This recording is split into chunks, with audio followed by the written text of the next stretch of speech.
अस्सलामुअलैकुम स्टूडेंट्स, आज हम एसएसटी पढ़ेंगे। सबसे पहले आप अपनी बुक देख लिए। आपकी बुक का नाम है क्लास 8 सोशल प्लानट। बुक का नाम है social planet class 8 SST. Chapter start करने से पहले इसका जल्दी से कंटेंट ओपन कर लिया। आपको कंटेंट व्यू कराते हैं, तो कंटेंट देख लिए। हमने आपको सिलेबस पहले से बता रखा है। हिस्ट्री में हमने बताया था कि आपके 3 चैप्टर आएंगे, मगर हमारा 2 ही चैप्टर कंप्लीट हो पाया था, तो सिर्फ और सिर्फ आपको ये 2 चैप्टर ही तैयार करने हैं। 3 और 4 ये तैयार करिए, इसे अभी रहने दीजिए, ठीक है। क्या पढ़ना है हिस्ट्री में? 3 और 4। ज्योग्राफी में क्या पढ़ना है आपको? चैप्टर नंबर 2 और चैप्टर नंबर 3 दोनों हो चुका है, दोनों पढ़ लीजिएगा आप, दोनों तैयार कर लिए। उसके बाद सिविक्स की बात करते हैं। सिविक्स में हमारे 2 चैप्टर आ रहे थे, जिसमें से हमारा आज हम करेंगे चैप्टर नंबर 3, बाकी जो हमारा रह जाएगा चैप्टर नंबर 4। तो चैप्टर नंबर 4 अगर वैसे तो हो नहीं पाएगा, ठीक है, इतनी जल्दी, तो आपको चैप्टर नंबर 3 ही सिर्फ तैयार करना है। क्या पढ़ना है इसमें?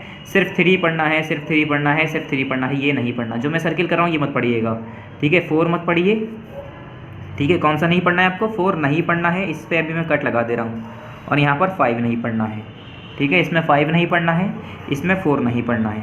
वीडियोस आपकी बनेगी, अपलोड भी होगी, मगर आपको नहीं पढ़ना है क्योंकि आपके पास टाइम नहीं है। तो आप सिर्फ और सिर्फ चैप्टर नंबर 3 पढ़ लीजिएगा।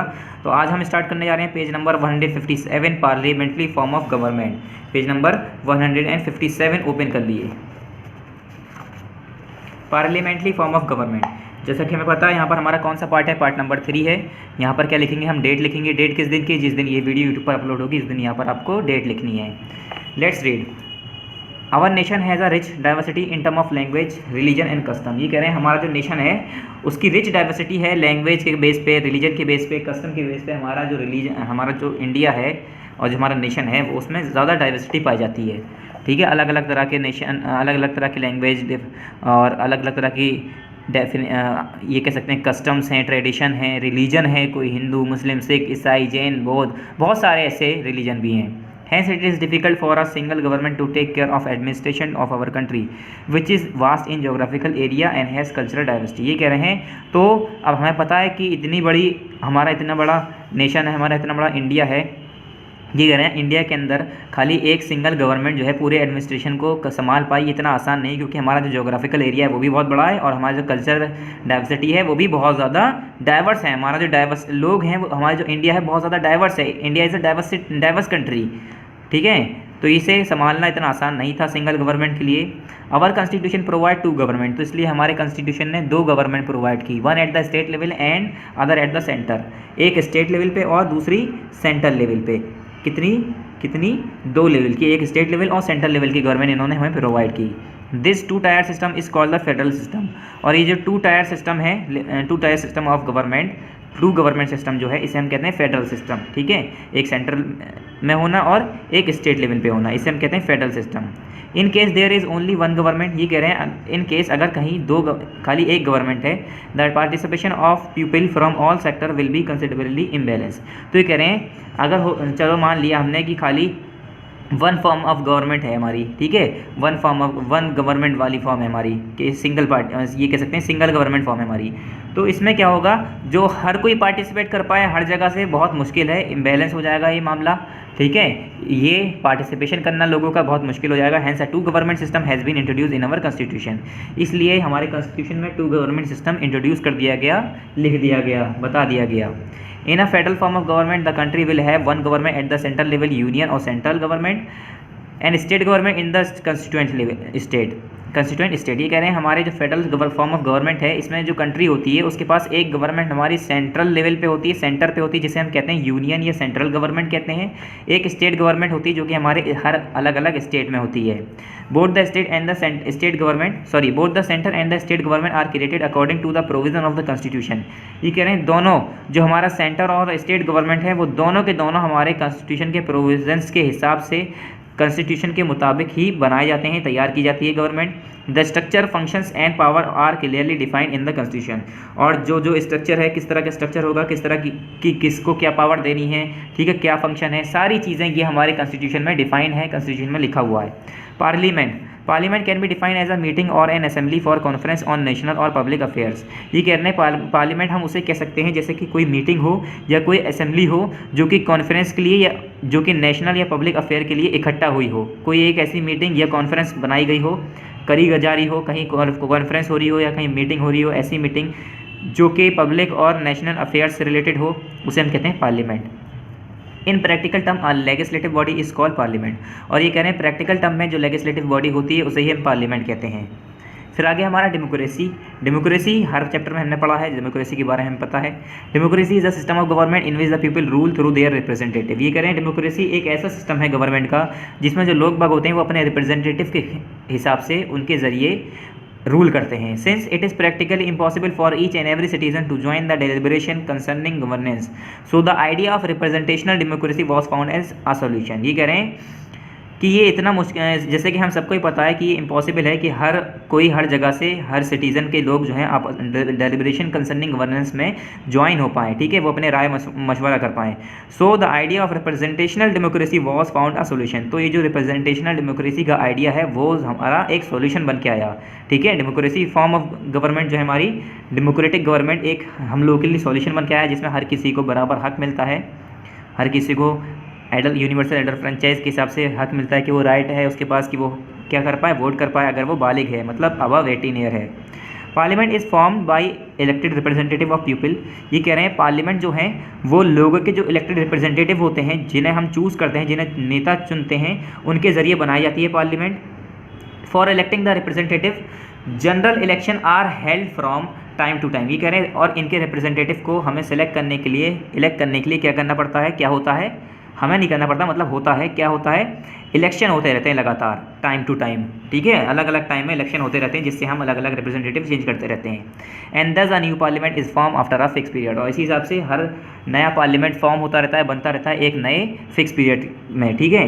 These days democracy is being practice in majority of countries in the world, ठीक है। ये कह रहे हैं यहाँ पर साफ नहीं दिख रहा है मगर ये इन द वर्ल्ड ही लिखा है। ये कह रहे हैं आज के ज़माने में जो डेमोक्रेसी है वो मेजोरिटी के हिसाब से कंट्रीज़ में, वर्ल्ड के काफ़ी कंट्रीज़ में प्रैक्टिस की जा रही है, मतलब डेमोक्रेसी ही फॉलो की जा रही है। All citizen in these countries have the right to vote. और जो जितने भी सिटीज़न हैं इस कंट्रीज़ के जिसमें डेमोक्रेसी फॉलो होता है, डेमोक्रेटिक गवर्नमेंट जिसमें फॉर्म हुई है, उसमें हर सिटीज़न के पास हक होता है कि वो वोट कर पाए, which is called the universal adult franchise, जिसे हम क्या कहते हैं, यूनिवर्सल एडल्ट फ्रेंचाइज कहते हैं। At the beginning of these countries have the right to vote, at the beginning of the modern period democracy had just started as an idea. ये कह रहे हैं और शुरुआत के हिसाब में जब हमारा डेमोक्रेसी की बात ही सिर्फ शुरू हुई थी, फॉलो नहीं किया जा रहा था, बस उसका आइडिया आया था किस तरह की गवर्नमेंट होनी चाहिए शुरुआत के पीरियड में। In some countries where democracy came much earlier not all adult got the voting right. ये कह रहे हैं कुछ कंट्रीज़ ऐसी थी जहाँ पर डेमोक्रेसी आ गई थी, बता दिया गया था कि हाँ डेमोक्रेटिक फॉर्म ऑफ गवर्नमेंट है, मगर हर एडल्ट को ये राइट नहीं दिया गया था कि वो वोट कर पाए। खाली पढ़े लिखे लोग और जो अमीर लोग जिनके पास अपनी कोई प्रॉपर्टी होती थी, मर्दों में खाली वही लोग वोट कर सकते थे, औरतों को हक नहीं था। डेमोक्रेटिक गवर्नमेंट बताया गया था, ठीक है, मगर उसमें औरतों को हक नहीं था, गरीब लोगों को हक नहीं था, किसानों को, मजदूरों को हक नहीं था, जिनके पास कोई अपनी प्रॉपर्टी नहीं है उन्हें हक नहीं था, गंवारों को हक नहीं था वोट देने का, ठीक है। बाद में ये सही हुआ सब। It took years of continuous struggle for people to realise the dream of universal adult franchise. और ये काफ़ी साल लगा, काफ़ी मुश्किलों से लोगों ने काफ़ी शिद्दत से ये काफ़ी मतलब स्ट्रगल किया, मेहनत की इसके पीछे, जिससे उन्हें यूनिवर्सल एडल्ट फ्रेंचाइज वाला ड्रीम हासिल हुआ, ठीक है, मतलब हर किसी को हक दिया गया कि वो अब वोट दे सकते हैं। In case of India, when the constitution was made, our leaders granted universal adult franchise to all the people। और जब इंडिया की बात करें अगर, तो हमारा जब कॉन्स्टिट्यूशन बनाया गया था तो हमारे जो लीडर्स थे उन लोगों ने यूनिवर्सल एडल्ट फ्रेंचाइज कॉन्स्टिट्यूशन के अंदर लिख दिया गया कि यूनिवर्सल एडल्ट फ्रेंचाइज के हिसाब से हर किसी को हक है, अगर वो हिंदुस्तान का सदस्य है तो उसे हक है, अगर वो 18 साल से बड़ा है, बालिग है, मैच्योर है, ठीक है, तो उसे हक है कि वो अपना नेता, अपना रिप्रेजेंटेटिव अपने हिसाब से चूज़ कर सकता है, उसे वोट दे सकता है, चाहे औरत हो चाहे आदमी हो। They believe that every adult is a responsible citizen. और वो ये सोचते थे कि जो जितने भी एडल्ट हैं, जितने भी समझदार लोग हैं, वो एक रिस्पॉन्सिबल सिटीज़न हैं इन respective of his her socio economic और एजुकेशनल बैकग्राउंड। ना कि हमें ये देखना चाहिए कि वो किस बैकग्राउंड से हैं, कितने गरीब हैं, कितने अमीर हैं, कितने पढ़े लिखे हैं। एक जो बालिग इंसान होता है, समझदार इंसान होता है, उसके पास सोच समझ होती है, समझने की ताकत, सोचने की ताकत, देखने की ताकत, उसे समझ, हर किसी की उसे एक्सपीरियंस होता है अपनी लाइफ का, चाहे वो पढ़ा लिखा हो चाहे ना हो, तो उसे ये हक है कि वो वोट कर सकता है। Gandhi ji believe that if a person is sensitive enough to take care the responsibility of his or her family. ये कह रहे हैं गांधी जी ने ये कहा था, गांधी जी का ये मानना था कि अगर एक आदमी इतना समझदार है कि वो अपने घर की सारी परेशानियों को, सारी मुश्किलों को, जिम्मेदारियों को उठा सकता है, कर सकता है, पूरा कर सकता है, then that a person is also sensitive enough to elect as representative. तो वो आदमी इस लायक भी होगा, वो इतना लायकदार तो होगा, इतना काबिल तो होगा कि वो अपने नेता को, अपने रिप्रेजेंटेटिव को चूज़ कर सके। जो अपने घर की सारी जिम्मेदारियां उठा सकता है, तो एक नेता चूज़ करना उसके लिए कोई बड़ी बात नहीं है। गांधी जी का ये मानना था, ठीक है, वो अपना नेता रिप्रेजेंटेटिव चूज़ कर सकता है। उसके बाद आ जाते हैं हम पेज नंबर 158, नेक्स्ट पेज पे, composition of Indian parliament. Indian parliament का composition. The Indian parliament consist of president and the 2 houses of parliament, the Lok Sabha and the Rajya Sabha.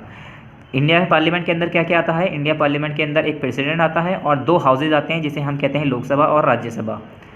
Lok Sabha क्या है? लोकसभा आपने ये पिछले क्लासेस में पढ़ा होगा, ठीक है, 6th 7th में पढ़ा होगा, SST में, सिविक्स में। Lok Sabha is the lower house of the Indian parliament. Indian parliament का जो लोअर हाउस होता है उसे हम कहते हैं Lok Sabha. It is the house of people, ये लोगों का, पीपल का घर होता है। घर मतलब जहाँ पर एक मीटिंग की जाती है उसे हम कह देते हैं house. It is the house of people. दो Indian parliament is bicameral legislature. जैसा कि हमें पता है इंडिया का पार्लियामेंट बाई कैमरल लेजिस्लेचर है, इसलिए ही तो हम कहते हैं लोकसभा और राज्यसभा 2 हाउस, वरना अगर यूनि कैमरल होता तो हमारा सिंपल होता सिर्फ लोकसभा, ठीक है। But practically all the power of the parliament are exercise by the Lok Sabha. जैसे कि हमें पता है कि हमारा जो पार्लियामेंट है, इंडियन पार्लियामेंट है, इंडिया का जो पार्लियामेंट है वो हमारा 2 यानी बाई कैमरल लेजिस्लेचर है, जिसमें एक लोकसभा 2 हाउसेज हैं, यानी एक लोकसभा एक राज्यसभा। मगर जो सारी सुप्रीम पावर है, मेन पावर है प्रैक्टिकली, वो किसके हाथ में है? लोकसभा के हाथ में है, ठीक है। कंपोजिशन में क्या क्या है? Maximum strength of Lok Sabha can be 552। ये कह रहे हैं लोकसभा के अंदर ज़्यादा मैक्सिमम जो लोग बाग हैं स्ट्रेंथ है वो कितनी है? 552, 50, 51, 52, ठीक है। 552 मैक्सिमम स्ट्रेंथ होती है, ज़्यादा से ज़्यादा लोग इतने हो सकते हैं। Out of which 530 member are to be elected by the people from the state, जिसमें से 530 मेंबर जो हैं लोगों के ज़रिए स्टेट में से सिलेक्ट किए जाते हैं, इलेक्ट किए जाते हैं। And 20 members are to be elected from the union territories, और 20 मेंबर जो हैं वो यूनियन टेरिटरीज से इलेक्ट किए जाते हैं। The president has power to nominate 2 member belonging to Anglo Indian community. जो प्रेसिडेंट है उसके पास ये पावर होती है कि वो 2 मेंबर जो एंग्लो इंडियन कम्युनिटी से बिलोंग कर रहे हैं उनसे क्या कर पाएँ? वो नॉमिनेट कर पाएँ, मतलब इलेक्शन में पार्टिसिपेट करवा पाएँ, ठीक है। If he feel that in election this community, अगर उन्हें लग रहा है इलेक्शन के अंदर this community has not got adequate representation, अगर उसे लग रहा है कि उस कम्युनिटी को ज़्यादा रिप्रेजेंटेशन नहीं मिल रही है, तो एंग्लो इंडियन कम्युनिटी को वो अपने हिसाब से, जो एंग्लो इंडियन कम्युनिटी मतलब अगर उन्हें लग रहा है इस कम्युनिटी को ज़्यादा एडुकेट रिप्रेजेंटेशन नहीं दी जा रही है, नहीं मिली, तो वो अपने हिसाब से 2 क्या कर सकते हैं? वो नॉमिनेट कर सकते हैं अपने मेंबर, ठीक है। क्वालिफिकेशन कितनी होनी चाहिए? मतलब अगर हमें मेंबर बनना है लोकसभा का तो उसके लिए पढ़ाई क्या होनी चाहिए, क्या क्या होना चाहिए? Following qualification have been fix for the membership of Lok Sabha. पहला क्या है? He should be a citizen of India. सबसे पहले वो इंडिया का वासी होना चाहिए, इंडिया का सिटीजन होना चाहिए, ठीक है। He should have attend the age of 25 years, कम से कम उसकी 25 साल हो चुकी होनी चाहिए। 25 साल से अबव लोग ही इसमें पार्टिसिपेट कर सकते हैं। He should not be a person of unsound mind and should not be an insolvent, और वो आदमी या औरत जो कि लोकसभा का मेंबर बनने जा रहा है वो पागल नहीं होना चाहिए, सीरियस नहीं होना चाहिए, दिमाग मेंटली डिस्टर्ब नहीं होना चाहिए, ठीक है। समझदार इंसान होना चाहिए और मैच्योर होना चाहिए, ठीक है। और ना ही वो आतंकवादी होना चाहिए, ना ही कोई उसने ऐसे गैरकानूनी काम किया हो, ना ही उसके पीछे कोई FIR हुई हो, ठीक है, कभी रोबरी का केस आया हो, कभी मर्डर किया हो, ऐसा कोई काम नहीं होना चाहिए। He should not hold any office of profit under central government और स्टेट गवर्नमेंट, और कोई सेंट्रल गवर्नमेंट या स्टेट गवर्नमेंट के अंडर उसने कोई अपना कोई दूसरा ऑफिस ना, ऐसा कोई वे ना ले रखा हो, कोई जरिया ना बना रखा हो जिससे उसे पैसा मिल रहा हो या जिससे उसे फ़ायदा हो रहा हो। He should possess all other qualification fix by the parliament for this purposes, और उसे वो सारी क्वालिफिकेशन होनी चाहिए जो कि पार्लियामेंट ने सजेस्ट की है इस काम के लिए। इलेक्शन का क्या है? The member of Lok Sabha MP from each constituency are elected directly by the people. ये कह रहे हैं जो मेंबर ऑफ लोकसभा होते हैं, यानी MP जिन्हें कहते हैं member of Lok Sabha, her constituency से इलेक्ट किए जाते हैं डायरेक्टली बाय द पीपल, मतलब लोग बाग, जनता जो होती है वो इलेक्ट करती है। Every citizen who has attain the age of 18 year is eligible to vote in this election, और इस इलेक्शन में जो इंडिया का सिटीजन है अगर वो 18 साल का हो चुका है तो वो इस लायक होगा कि वो वोट दे सके। 10 member of Lok Sabha are elected directly by the people on the basis of adult franchise, और यूनिवर्सल एडल्ट फ्रेंचाइज के हिसाब से जो मेंबर ऑफ लोकसभा होते हैं, जो MP होते हैं, वो डायरेक्टली लोग बाग उन्हें सेलेक्ट करते हैं, ठीक है। Territorial representation, single member constitution and simple majority vote, ठीक है। बाई कैसे? On the basis of adult franchise territorial representation, single member constitution और simple majority vote. Simple majority vote क्या है कि अगर जिसे ज़्यादा वोट मिले वो बन गया एमपी, ठीक है, इस हिसाब से। In India a system of joint electorate has been adopted by some seats but some seats are reserve for the members belonging to the schedule caste and schedule tribe. ये कह रहे हैं इंडिया के अंदर क्या है, जॉइंट इलेक्टोरेट जो है हमारा एडोप्टेड किया जा चुका है, मगर उसमें कुछ सीटें जो है रिजर्व कर दी जाती हैं शेड्यूल कास्ट और शेड्यूल ट्राइब के लिए, मतलब जो लोअर कास्ट पीपल हैं उन लोगों के लिए, ठीक है। अब सीट कुछ रिजर्व कर दी जाती हैं कि उन्हें भी मौका मिले, वो भी आगे बढ़ें, क्योंकि वो वैसे ही बहुत पिछड़े हैं, उन्हें बहुत पीछे माना जाता है। In these reserve constituencies candidate belong to the reserve classes only can contest but votes are cast by all the voter registered in these that constituency। ये कह रहे हैं ये जो हमारा रिजर्व कंस्टिट्यूंसीज है, जिसमें हमने बता दिया कि ये सीटें खाली शेड्यूल कास्ट और शेड्यूल ट्राइब के लिए है, तो उस कंस्टिट्यूंसी के लिए खाली कुछ ही जो लोग शेड्यूल कास्ट शेड्यूल ट्राइब से बिलोंग कर रहे होंगे वही लोग आएंगे इसमें पार्टिसिपेट करने, वही लोग इसमें नॉमिनेट होंगे, और जो वोटर्स होंगे वो सारे लोग होंगे जो कि रजिस्टर हुए हैं, ठीक है। वोटर्स ऐसा नहीं होगा कि वोट करने वाले भी खाली शेड्यूल कास्ट या शेड्यूल ट्राइब हों, पार्टिसिपेट करने वाले दोनों होंगे, खाली शेड्यूल कास्ट शेड्यूल ट्राइब, बाकी लोग नहीं होंगे, क्योंकि वो सीटें उनके लिए फ़िक्स कर दी गई हैं। और जो इलेक्शन में वोटर्स होंगे, वोट देने वाले होंगे, वो लोग सभी होंगे। फिर आ गए हम यहाँ पर term of office. Lok Sabha is not a permanent house. जो हमारा लोकसभा है वो हमारा परमानेंट हाउस नहीं है। All it members are elected at one time and their term is 5 year. जो इसके जो मेंबर होते हैं वो 5 साल के लिए चुने जाते हैं, एक बार चुने जाते हैं। It can be dissolve even earlier, और ज़रूरी नहीं है 5 साल तक ही काम करें वो, उन्हें पहले भी हटा दिया जा सकता है। It was dissolve earlier many time notably in 1980, 1991, 1998 and 1999। ये कह रहे हैं काफ़ी बार नोट किया हुआ है, मतलब लिखा हुआ है, सच ऐसा हुआ है, काफ़ी बार पहले से 5 साल से पहले लोकसभा के मेंबर जो हैं उन्हें हटा दिया गया है, ठीक है। जैसे कि बताया 1980 में, ठीक है, 1991 में, 1998 में और 1999 में भी। It's term can be extended from 1 year at a time during emergency. और उनका साल कभी कभी 1 साल, मतलब उनका जो टर्म है, उनका जो काम करने का टर्म है, ठीक है, उनका जो वर्किंग टाइम है कि 5 साल का है, कभी कभी वो 1 साल के लिए बढ़ा भी दिया जा सकता है इमरजेंसी के टाइम में, but not beyond 6 month after the withdrawal of emergency. मगर 6 मंथ के बियॉन्ड नहीं जबकि इमरजेंसी का वक्त हो। जैसे कि कभी इमरजेंसी है, ज़रूरी है, तो 1 साल के लिए उनका टाइम बढ़ा दिया जा सकता है। Speaker of Lok Sabha. Speaker of Lok Sabha क्या है? Presiding officer of Lok Sabha is called speaker. जो लोकसभा के ऑफिसर्स को प्रिसाइडिंग कर रहे हैं उन्हें हम कहते हैं speaker. And there is a deputy speaker, और वहाँ पर एक डिप्टी स्पीकर होता है also. Speaker and deputy speaker are elected by the member of Lok Sabha from amongst themself. ये कह रहे हैं स्पीकर जो डिप्टी स्पीकर होते हैं वो लोकसभा के जो मेंबर होते हैं उन्हीं में से ही मेंबर चूज़ कर लिए जाते हैं कि ये हमारा स्पीकर होगा और डिप्टी स्पीकर होगा। They remain in office till the new speaker and deputy speaker are elected by the new Lok Sabha. ये करें वो जब तक ऑफिस में रहते हैं जब तक हमारा दूसरा स्पीकर या डिप्टी स्पीकर लोकसभा के ज़रिए, न्यू लोकसभा के ज़रिए इलेक्ट ना किया गया हो। Lok Sabha can remove them from office but a prior notice of 4 days has to be given to them to move such a resolution in the Lok Sabha. ये करें लोकसभा जो है वो इन ऑफिसर्स को, मतलब ये जो लोग स्पीकर हैं, ये डिप्टी स्पीकर हैं, इन्हें हटा सकती है, मगर हटाने से पहले एक उन्हें रिजोल्यूशन नोटिस देना चाहिए कि उन्हें बताया जा सके कैसे हटा रहे हैं, क्यों हटा रहे हैं। 4 दिन पहले उन्हें एक नोटिस पहुंचाना चाहिए कि आपको इस वजह से हटाया जाएगा।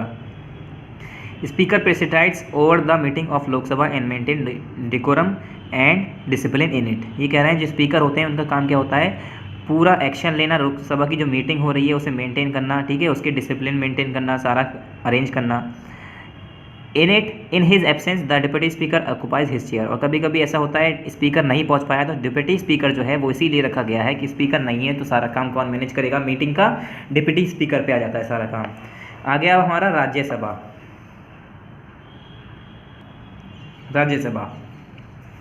Rajya Sabha is the upper house of Indian parliament. जैसे हमें पता है राज्यसभा को बताया जाता है, क्या कहा जाता है? Upper house of the Indian parliament. Indian constitution has provide for a federal setup and as such the upper house has been made to represent the states. जो हमारा इंडियन कॉन्स्टिट्यूशन है वो कैसे प्रोवाइड किया गया है? एक फेडरल सेटअप बताया गया है, और जो हमारा अपर हाउस है उसे कैसे बताया गया है? टू रिप्रेजेंट द स्टेट्स, हमारे स्टेट्स को रिप्रेजेंट करने के लिए अपर हाउस बनाया गया है।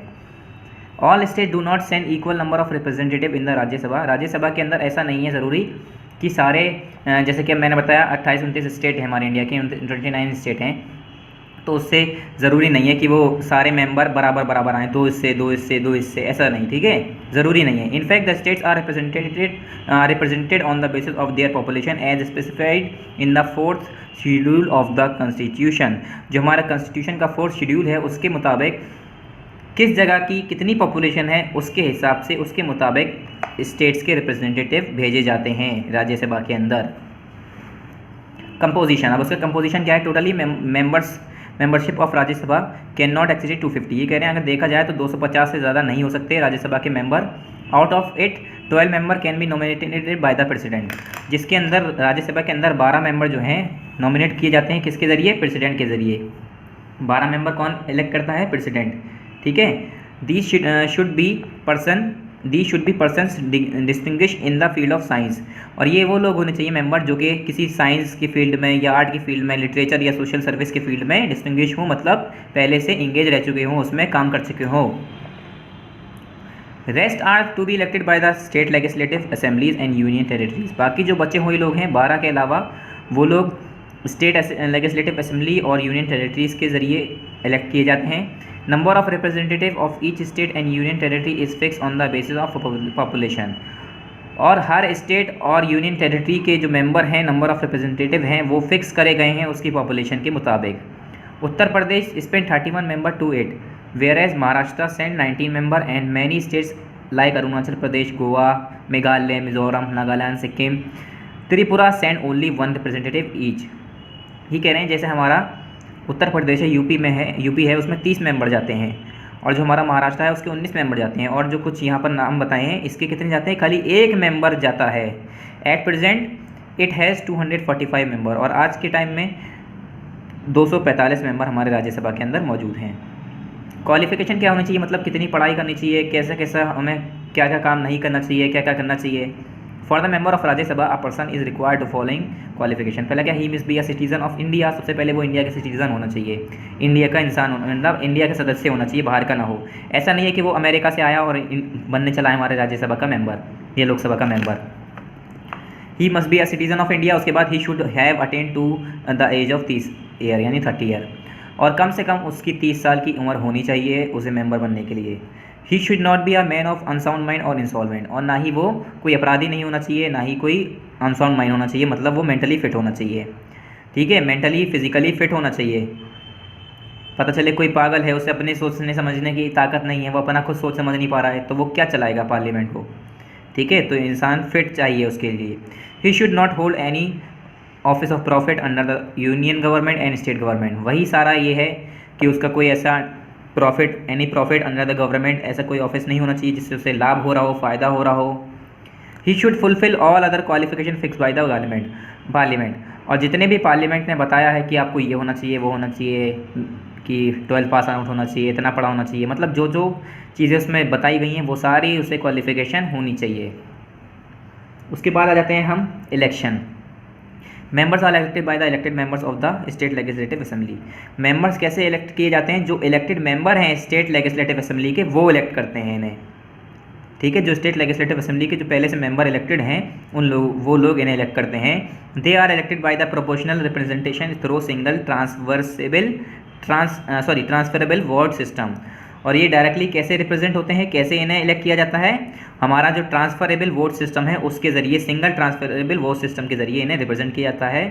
The member of state legislative assemblies assemble in their respective capital to cast their vote for their election, और जो मेंबर होते हैं स्टेट लेजिस्लेटिव असेंबली के, वो अपने अपने रिस्पेक्टिव कैपिटल्स में जाकर इकट्ठा होते हैं और अपने वोट इलेक्शन के लिए करते हैं, ठीक है, इलेक्शन करवाते हैं, उसके लिए वोट देते हैं।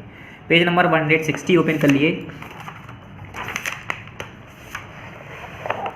Term of office, term of office में क्या है, Rajya Sabha is a permanent house and can not be dissolve. ये कह रहे हैं जो हमारा राज्यसभा है वो एक परमानेंट हाउस है, उसे डिजॉल्व नहीं कर सकते, मतलब हटाया नहीं जा सकता। But the term of office of each member is 6 year, और जो हमारा टर्म ऑफ ऑफिस है, काम करने का जो इनका समय है 6 साल का होता है राज्यसभा का। राज्यसभा में जो लोग बाग काम करते हैं कितना होता है term of office, 6 year. 1/3 of its member retire every, और जो उसके 3 में से एक हिस्सा ऐसा होता है मेंबर का, मतलब मानो 30 हैं तो 30 में से 10 मेंबर ऐसे होंगे जो हर 2 साल में रिटायर होंगे ठीक है, रिटायर होंगे। And new members are elected, और जो 10 लोग गए हैं उसके लिए 10 लोग और इलेक्ट किए जाएंगे नए। 10 Rajya Sabha always remain in office, और इसीलिए जो हमारी राज्यसभा होती है वो कहीं ना कहीं किसी तरीके से हमारे ऑफिस के अंदर मौजूद रहती है। 30 में से 10 चले गए तो 20 मौजूद हैं, तो हमारी राज्यसभा हर वक्त प्रेजेंट रहती है। चेयरमैन ऑफ राज्यसभा, राज्यसभा का चेयरमैन कौन होता है? Vice president of India is the ex officio chairman of Rajya Sabha. जो हमारा वाइस प्रेसिडेंट होते हैं इंडिया के, उन्हें एक्स ऑफिशियो चेयरमैन कहा जाता है राज्यसभा का। He is not a member of Rajya Sabha, बल्कि ये मेंबर नहीं होते राज्यसभा के, but presides over it's meeting, मगर उसकी मीटिंग पर सारा एक्शन यही लेते हैं, सारा काम यही करते हैं। Deputy chairman is elected by the member of Rajya Sabha from amongst themselves, और जो डिप्टी चेयरमैन होता है वो कौन चूज़ करता है उन्हें? राज्यसभा के जो मेंबर हैं उन्हीं में से कोई एक डिप्टी चेयरमैन बना लिया जाता है। In the absence of chairman the deputy chairman over presides over it's meeting, और अगर चेयरमैन मौजूद नहीं है, चेयरमैन की एब्सेंस में डिप्टी चेयरमैन का ये काम होता है कि मीटिंग में जितना भी काम करना है, अरेंज करना है, ठीक है, वो सारा काम किसका हो जाता है? डिप्टी चेयरमैन का। किसकी गैर मौजूदगी में? चेयरमैन की। फंक्शन ऑफ पार्लियामेंट, पार्लियामेंट का फंक्शन क्या है? बहुत सारे यहाँ पर फंक्शन है। पहला क्या है? The main function of parliament is governance of on behalf of the people. सबसे पहले जो मेन फंक्शन है पार्लियामेंट का, वो पीपल के हिसाब से, लोगों के हिसाब से गवर्न करना, पार्लियामेंट को क्या करना? गवर्न करना। For this it has to perform many function, और इसके लिए काफ़ी उन्हें फंक्शन करने पड़ते हैं, जैसे कि यहाँ पर बिलो डिस्कस किए गए हैं। पहला क्या है? लेजिस्लेटिव पावर, दूसरा क्या है? फाइनेंशियल पावर, उसके बाद कंट्रोल ओवर द एग्जीक्यूटिव, तीसरा, और चौथा क्या है हमारा? जुडिशियल पावर, पांचवा क्या है हमारा? अमेंडमेंट इन द कॉन्स्टिट्यूशन, फिर 6 है हमारा इलेक्टोरल पावर, उसके बाद approval over declaration of emergency. ये आप पहली क्लास में, पिछली क्लास में से पढ़ चुके हैं, मगर दोबारा ये टॉपिक आया है, तो अगर आपने पिछली बार पढ़ा होगा तो आपको याद होगा। लेजिस्लेटिव पावर में क्या है? All the legislative power of union are vested in the parliament. जो यूनियन की पूरी लेजिस्लेटिव पावर है वो किसके हाथ में होती है? वो पार्लियामेंट के हाथ में रख दी जाती है। It can make laws on any subject of the union list and concurrent list, और वो यूनियन लिस्ट या कॉन्करेंट लिस्ट के हिसाब से कोई सी भी, वो किसी भी सब्जेक्ट पे, किसी भी मैटर पे, वो लिस्ट पे, उस पर क्या बना सकते हैं? कानून बना सकते हैं। It can make amendment in the existing laws and can replace any existing laws by a new laws. वो जो एग्जिस्टिंग लॉज है, कोई लॉज जो चल रहा है उस पर चेंजेस कर सकते हैं, उसे हटाकर दूसरा लॉ बना सकते हैं, ला सकते हैं दूसरा law. It can make law on a subject of state list under special circumstances, और वो जो स्टेट का सब्जेक्ट है, जो स्टेट का जो काम है, मतलब जिस टॉपिक से रिलेटेड वो बनाना चाहते हैं, उस पर वो कानून बना सकते हैं, जो कि स्पेशल सर्कमस्टेंसेज में लिस्ट पूरा बाकायदा उसका रिकॉर्ड में लिखा होता है। फाइनेंशियल पावर में क्या है? Budget of the government is place before the parliament every year before the beginning of the financial year. ये कह रहे हैं फाइनेंशियल ईयर की शुरुआत से हर साल के आखिर में जो हमारा फाइनेंशियल बजट होता है, लास्ट बजट होता है, जो वो गवर्नमेंट के सामने लाकर रखा जाता है, ठीक है। इट में पास द बजट में reduce the demand on any item and can ever reject it. ये क्या कर सकते हैं? बजट को पास भी कर सकते हैं, डिमांड को रिड्यूस कर सकते हैं किसी भी आइटम पे, और यहाँ तक कि वो उसे रिजेक्ट भी कर सकते हैं। उसके बाद कंट्रोल ओवर द एग्जीक्यूटिव, पूरा कंट्रोल इनका एग्जीक्यूटिव के ऊपर होता है। India has adopted a parliament form of government, the executive power are in practice exercise by the cabinet. हमें पता है इंडिया हमारी पार्लियामेंट्री फॉर्म ऑफ गवर्नमेंट है, और जो एग्जीक्यूटिव पावर है वो किसके हाथ में प्रैक्टिस होती है? वो कैबिनेट के हाथ जरिए प्रैक्टिस की जाती है। Leader of the majority party in Lok Sabha is appointed as the prime minister, और जो लीडर होते हैं मेजोरिटी पार्टी के लोकसभा के, वो क्या होते हैं? Prime minister, as a prime minister appoint किए जाते हैं। And the minister are taken from the members of the parliament, और जो मिनिस्टर होते हैं वो पार्लियामेंट के जो मेंबर होते हैं उसमें से ही लिए जाते हैं। They are responsible to the parliament which keep a check on the minister और एंड देयर वर्क, और वो किसके जिम्मेदार होते हैं? पार्लियामेंट के जिम्मेदार होते हैं कि उससे मिनिस्टर को चेक करना, उनके काम को देखना कि वो सही से कर रहे हैं नहीं कर रहे हैं, ठीक है। द MPs यानी member of parliament have the right to question about policy and programs of the government. जो MP हैं, ये जो मेंबर्स ऑफ पार्लियामेंट हैं, उनके पास ये हक होता है, सवाल कर सकते हैं। वो किससे सवाल कर सकते हैं? गवर्नमेंट का जो प्रोग्राम उन्होंने पॉलिसीज़ बनाई है, प्रोग्राम निकालने हैं, उससे सवाल कर सकते हैं, ठीक है, आर्ग्यूमेंट कर सकते हैं। It is perform during question hour, 0 hour and no confidence motion, और ये सारे काम कब किए जाते हैं? जब क्वेश्चन आवर होता है, 0 आवर होता है, नो कॉन्फिडेंस मोशन होता है। मतलब एक टाइम होता है जब ये उन्हें बताया जाता है कि चलिए अब आप कोई इससे रिलेटेड, मैंने ये कानून बनाया, इससे रिलेटेड आप कोई क्वेश्चन पूछिए, आपको कोई डाउट हो वो पूछिए, ठीक है, इस तरह के। फिर फोर्थ आया जुडिशियल पावर। बाकायदा इसकी पूरी मीटिंग होती है, ठीक है। फिर आया fourth, judicial power. Parliament perform some judicial function also, ये कह रहे हैं जो हमारी पार्लियामेंट है वो कुछ जुडिशियल फंक्शन भी परफॉर्म करती है। It can remove the president and vice president by impeachment, ये कह रहे हैं कि ये लोग क्या कर सकते हैं, प्रेसिडेंट को और वाइस प्रेसिडेंट को डायरेक्टली हटा सकते हैं। अब ये जो वर्ड आया यहाँ पर इम्पीचमेंट, इसका मतलब क्या है? इम्पीचमेंट का मतलब होता है ये एक प्रोसेस होता है जिसके ज़रिए लेजिस्लेटिव बॉडी जो है एड्रेसेस किए जाती है charges against a government official, किसी गवर्नमेंट ऑफिशियल्स के खिलाफ कुछ चार्जेस लगाए जाते हैं, ठीक है। हो सकता है उसने कोई गलत काम किया हो, सही से काम न करा हो, धांधलेबाजी की हो, ठीक है, लॉ फॉलो ना किया हो, तो उससे इम्पीचमेंट के ज़रिए, इम्पीचमेंट के तहत वो क्या कर सकते हैं, वाइस प्रेसिडेंट को और प्रेसिडेंट को रिमूव भी कर सकता है पार्लियामेंट, ठीक है। Resolution of impeachment is to be pass by both the houses by a 2/3 majority of members present voting. क्या होता है, जैसे कि अब हमने राय मशवरा होता है, जैसे कि क्लास में मॉनिटर बनाया जाता है, तो हम जो है कहते हैं चलिए बताइए, 2 लड़के खड़े करते हैं, कहते हैं कौन चाह रहा है कि ये लड़का वोट हमारे क्लास में क्या बने, नेता बने, मतलब लीडर बने, यानी मॉनिटर बने। तो हम कहते हैं जो चाह रहा है ये बच्चा मॉनिटर बने वो हाथ ऊपर कर ले, तो जो चाहते हैं वो हाथ ऊपर करते हैं, तो ज़्यादा हाथ जिसके लिए ऊपर उठते हैं वो मेजोरिटी में आता है, वो जीतता है। तो वही कह रहे हैं जो रेजोल्यूशन होता है इम्पीचमेंट का वो कब पास होता है, बोथ द हाउसेज, दोनों हाउसेज में। कौन सा लोकसभा राज्यसभा दोनों हाउसेज के जो मेजोरिटी मेंबर्स हैं वो वोट करते हैं, जहाँ जो मेजोरिटी जो पाता है उसके हिसाब से हमें इम्पीचमेंट पास होता है। Which should be a simple majority of total membership also, और वो एक सिंपल मेजोरिटी होनी चाहिए टोटल मेंबरशिप, मतलब जितने मेंबर हैं उसके हिसाब से ज़्यादा वोट जिस हिसाब से मिले होंगे उस हिसाब से दिया जाएगा, उन्हें निकाला जाएगा। Parliament can also pass resolution by 2/3 majority in both the houses, और पार्लियामेंट जो है वो हमारा रेजोल्यूशन भी पास कर सकता है, जो हमारी 2/3 मेजोरिटी पार्टी है दोनों हाउसेज में, उसमें recommending the removal of the जजेस ऑफ सुप्रीम कोर्ट और द हाई कोर्ट, यहाँ तक कि जो वो रिकमेंड कर सकता है सुप्रीम कोर्ट और हाई कोर्ट के जजेस के रिमूवल के लिए। उसके बाद amendment in the constitution, parliament enjoy power of making amendment in the constitution. Power मतलब ये क्या कहना चाह रहे हैं, जो पार्लियामेंट हमारी उसके पास ये पावर है कि वो अमेंडमेंट बना सकती है, हमारे कॉन्स्टिट्यूशन के अंदर कोई कानून बना सकती है, लॉ बना सकती है।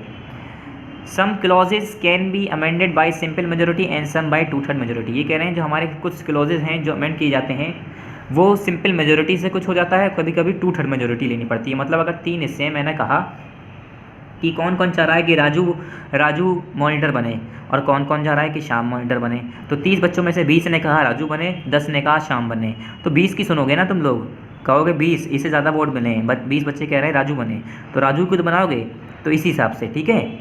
Electoral power, parliaments enjoy some power in respective of election, ये कह रहे हैं जो हमारी पार्लियामेंट है उसे कुछ पावर इलेक्शन के रिस्पेक्टिव में मिलती है। It takes part in the election of the president, ये प्रेसिडेंट के इलेक्शन में भी पार्ट लेती है। Which vice president of the India is elected by both houses of parliament, और जो इंडिया का वाइस प्रेसिडेंट होता है वो भी किसके ज़रिए सिलेक्ट किया जाता है, दोनों जो हाउस है लोकसभा और राज्यसभा उसके ज़रिए, ठीक है। The Lok Sabha elect it's speaker and deputy speaker while Rajya Sabha elects it's vice chancellor, vice chairman. जो लोकसभा होता है वो क्या करता है, अपना स्पीकर और डिप्टी स्पीकर इलेक्ट करता है, और जो राज्यसभा होता है वो अपना वाइस चेयरमैन इलेक्ट करता है, ठीक है। उसके बाद आ गया approval over declaration of emergency, जो डिक्लेरेशन ऑफ इमरजेंसी है उस पर अप्रूवल देना। President can declare emergency which comes into operation immediately, ये कह रहे हैं प्रेसिडेंट जो है कोई इमरजेंसी डिक्लेयर कर सकता है जो कि हमारे इमीडिएटली उस पर ऑपरेशन करना पड़ जाता है, but it has to be sent to the parliament by approval, और उसे अब जैसे कोई इमरजेंसी आ गई, कोई काम करना है, किसी को हटाना है, कुछ ऐसी कोई बात आ गई, तो उसे पहले पार्लियामेंट के पास पहुंचाना पड़ेगा उसके अप्रूवल के लिए, उसकी कि हाँ हो सकता है ऐसा, ठीक है हो गया। जैसे ऐसा होता है ना, स्कूल के प्रिंसिपल को आपको एप्लीकेशन देनी पड़ती है, अगर स्कूल के प्रिंसिपल ने एप्लीकेशन पास कर दी तो आपको छुट्टी मिलेगी, वरना नहीं मिलेगी।